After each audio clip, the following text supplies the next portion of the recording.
Oh boy, what is the spooky mansion? I am definitely afraid. Hi everybody, my name is Waddles today. I hope you're doing well. Happy early Halloween, happy Halloween, or happy after Halloween, depending on when you're watching this video. In this video, I'll be giving you spooky ideas for your world. That could mean some redstone stuff, that could just mean general decorations to help make your world a little more creepy. Maybe you're trying to build a haunted mansion like I have behind me, or maybe you're just trying to build, some kind of themed scary build. Hopefully something in this video will help you out. If you saw my data pack video yesterday, you definitely recognized this house. Also, if you saw my channel last year on Halloween, you might recognize this house. Last year, for Halloween, I set up this house and then explored it on camera and kind of showed off the traps that I had set up inside of it. Today, we'll be taking a look at the behind the scenes of this house. If you enjoy the video, do me a favor, leave a like and consider subscribing. So, let's start this video off outside of the house and a little bit of ways from it in this graveyard. Graveyards are always a brilliant thing and a very easy thing to add to your world when you're trying to make it look and feel more creepy. Gravestones are super easy to make. Really just take some gray blocks and put them in whatever formation you want, and it pretty much works. You could have really worn down gravestones, or you could have very nice and fancy gravestones. For gravestones, I recommend using cobblestone and the stone brick variants. Any of those blocks should probably work quite well for gravestones. Cobwebs are also something that you can always throw in your world to creep things up a little bit more. Cobwebs are one of those beauty is in the eye of the beholder things, in my opinion, meaning the amount is totally up to you. If you like a lot of cobwebs, do a lot of cobwebs. If you like a little cobwebs, of course, do a little bit of cobwebs. So let's swing on into the house now. First off, you gotta always have your arrow traps. These things are always super easy to set up, and they could definitely scare you. In this video, I'll be switching between creative mode and spectator mode to show this stuff off. Right in front of me is the simple little arrow trap. It is literally a pressure plate on the ground, and then below the pressure plate, some redstone dust going in a square linking up to the dispensers. Now, dispensers are actually pretty easy to hide. If you have blocks placed kind of like I have here, you cannot see the dispensers. We have a narrow hall, and you can't really see anything. And to the average player, this pressure plate looks like a plate that will just close the door, so people will wander right in and then get shot. Then, beyond that, we have, of course, a one-way door trap. You use an iron door and a pressure plate on one side, and then you go inside of it, and you can't get out.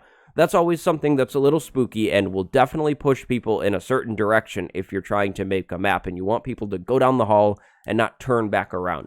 Now, in this room, I have some flickering lights. If you look closely, the lights are actually going around this room in a bit of an oval or a rectangle. This was actually super easy to do. If we flip into spectator mode and we take a look at the redstone, you can see that I have lines of redstone dust going into blocks that are right below the light. So I'm powering this block right below the redstone lamp to turn it on and off. Then I'm using repeaters to delay the signal around the room.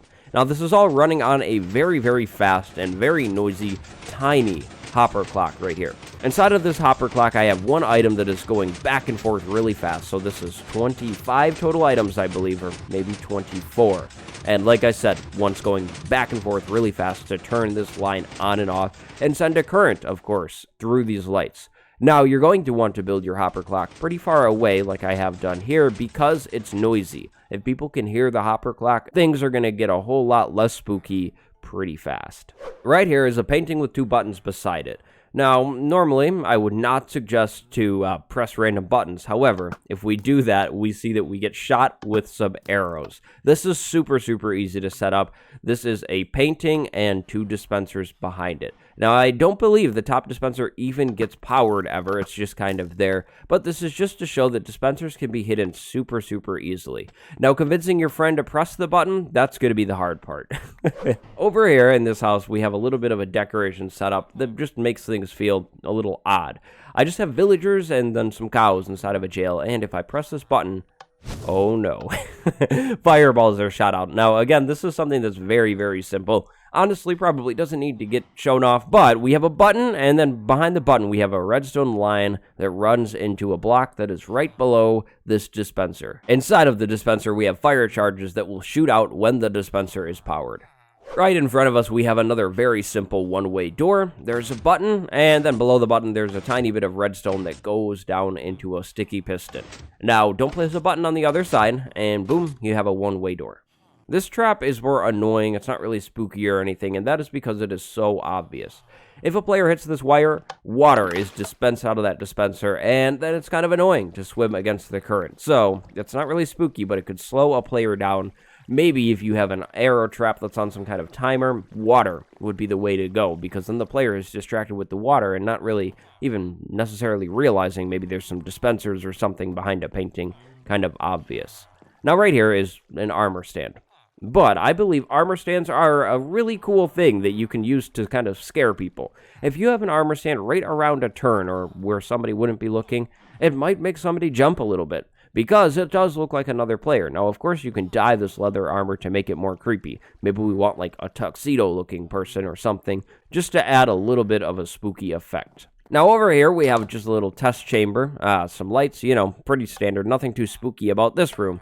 But over here is another fun trap to do. Now, the wire is almost invisible here, but you can see it if you're looking down. However, if we run in here, we have an anvil, or a few that are dropped on us. Now, I'm a creative, so I'm not going to take any damage from that. However, if you set this up in your world and you have your friend run across the wire or something like that, you can drop an anvil on them, and that'll do some damage. The wire is actually really easy to hide if it's dark. If you don't have a ton of light in an area, the wire starts to disappear. However, if we lit this area up a little bit more, the wire gets easier to see, in my opinion. So, keep things dark and hide the hooks, and you should be pretty good. Now, the redstone behind this is pretty simple again. We just have a redstone line coming from one of the hooks and going up into the sticky piston to retract it whenever I want the anvil to be dropped. And then finally, we have this seemingly dead-end room, right? That doesn't look like there's anything to do in here. However, a nice way to make your house a little more creepy is to have a hidden door of sorts. Now, you could go overkill in here with buttons and levers and make people flick all the levers until they find the right one, but my lever is right here. All that's happening here is sticky pistons retracting. I have some sticky pistons behind the wall, and they're powered by a line that connects up to the lever. So when I power the lever or turn the lever off, the sticky pistons will either retract or push back out.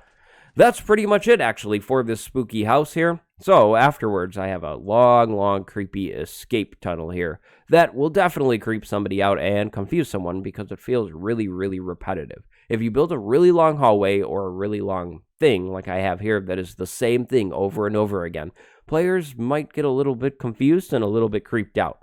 You can also hide a door in one of these because eventually people will just start running for the end. And if you hit a door, say somewhere like over here, somebody might completely miss that, right? And they just keep running and running and running and they never saw the door.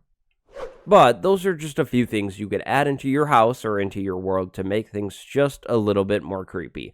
I hope this video entertained you, and I hope this video gave you some ideas.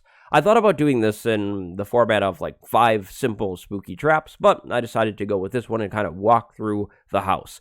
I did want to eventually show off this house anyways, so this video kind of serves as that.